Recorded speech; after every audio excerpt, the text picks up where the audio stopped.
Pemirsa, gedung kantor Badan Intelijen Negara Daerah Kabinda Provinsi Kalimantan Utara resmi beroperasi. Gedung yang disebut-sebut merupakan kantor BIN daerah termegah ini menghabiskan dana sebesar 14,5 miliar rupiah.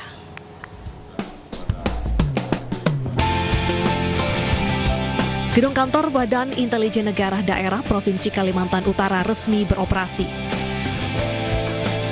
Hal ini ditandai secara simbolis oleh Kepala BIN Jenderal Purnawirawan Budi Gunawan melalui staf khusus Kepala BIN Maijen TNI Purnawirawan Suyanto bersama Gubernur Kaltara Irianto Lambrie.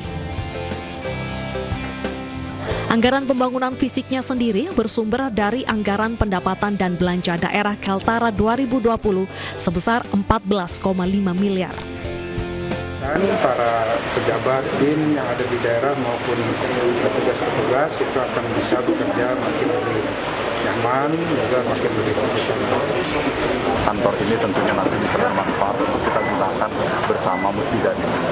Jadi tidak hanya untuk kantor kita, tapi bisa digunakan untuk yang lainnya juga. Jadi sementara ini kita lihat masih bagus. Dan inilah bangunan yang paling bagus dan termegah.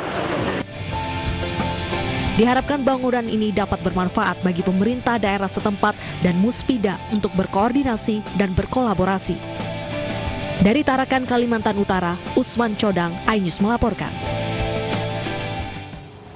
Pengembangan pariwisata dalam negeri tidak hanya sebatas pembangunan infrastruktur dan akomodasi. Sektor pariwisata juga menekankan pentingnya ketersediaan sinyal 4G untuk kenyamanan wisatawan saat berlibur sekaligus untuk kelancaran bisnis para pelaku ekonomi kreatif.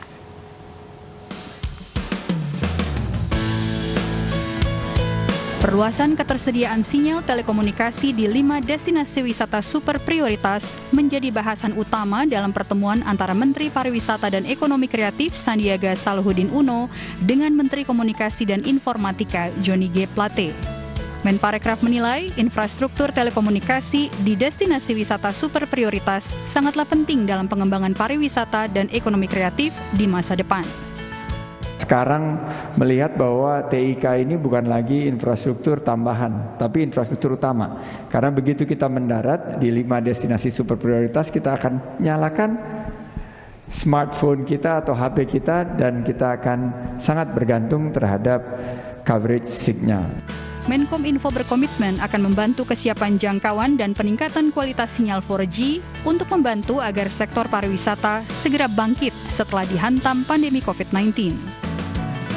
Sebagaimana amanatnya Bapak Presiden, kerja kolaboratif, ya kerja bersama-sama dan bersama-sama bekerja dalam menghadapi tantangan bersama kita. Yang pertama pasti kita sama-sama ketahui untuk mengakhiri dan memutus rantai COVID-19, tapi di sisi yang bersamaan kita harus tetap menjaga perekonomian kita melalui pemulihan perekonomian. Pada pertemuan ini, kedua kementerian juga membahas pertukaran data dalam aktivitas pariwisata sesuai dengan peraturan yang berlaku. Kedua menteri berharap teknologi khususnya Big Data bisa membantu membangkitkan sektor pariwisata di tengah masa adaptasi kebiasaan baru. Tim Liputan iNews melaporkan.